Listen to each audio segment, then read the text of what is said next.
All right, folks, welcome back to the Million Dollar Portfolio. Today is Monday, March 3rd, 2025. My name is Fook, and this is where I talk about the public $1 million portfolio that I have that you can follow along. If you've been watching this before, welcome back. If not, welcome. Please consider subscribing and helping me out here. So in terms of the portfolio, after market close, it's sitting a little over $1.1 million.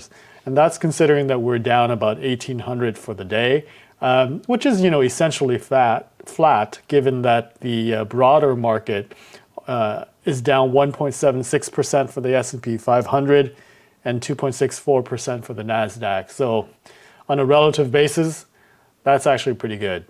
Markets really took a turn for the worse today because of the announcement of tariffs on Canada and Mexico, as well as some additional tariffs on China.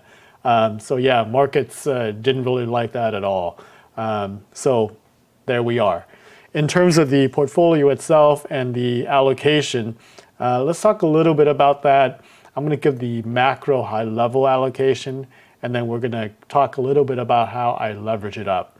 So on a macro level, this portfolio is supposed to be 50% to large cap growth, 25% to long-term treasuries, 15% to large cap value, and then 10% to gold.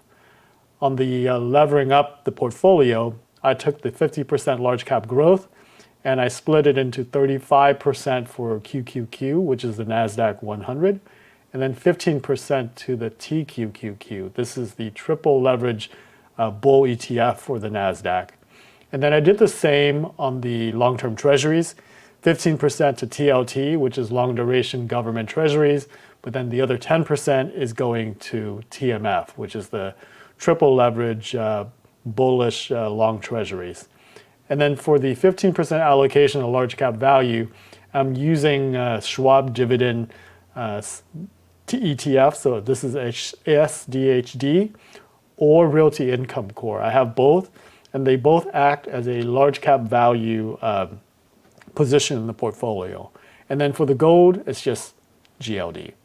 So in terms of performance for February, it had a spectacular month. I think it was up like 6.7% or something like that. And year to date through the end of February, it's over 8%. So that's really good. And in fact, let's take a look at the portfolio performance. So here we go.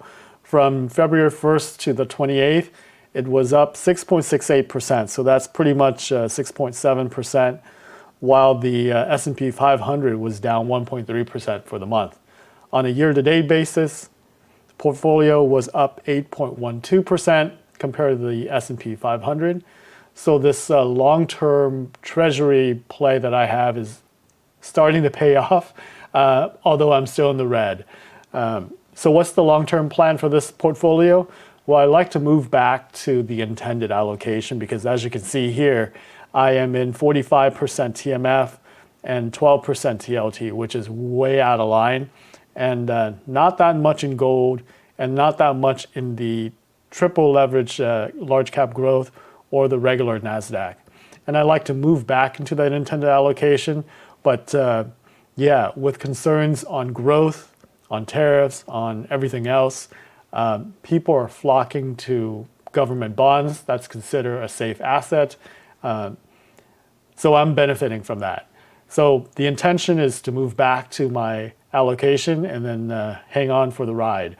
But I got to say, based on the first 2 months of this year so far, I'm really enjoying this going back to reality, so to speak, because I think that a lot of people, and the markets included, was having this kind of disjointed reaction to reality. You hear a bunch of stuff that the administration's doing, and there was almost a shrug and no reaction, but it looks like people in the markets are finally coming to their senses, and I'm just going to hang on for the ride, so to speak.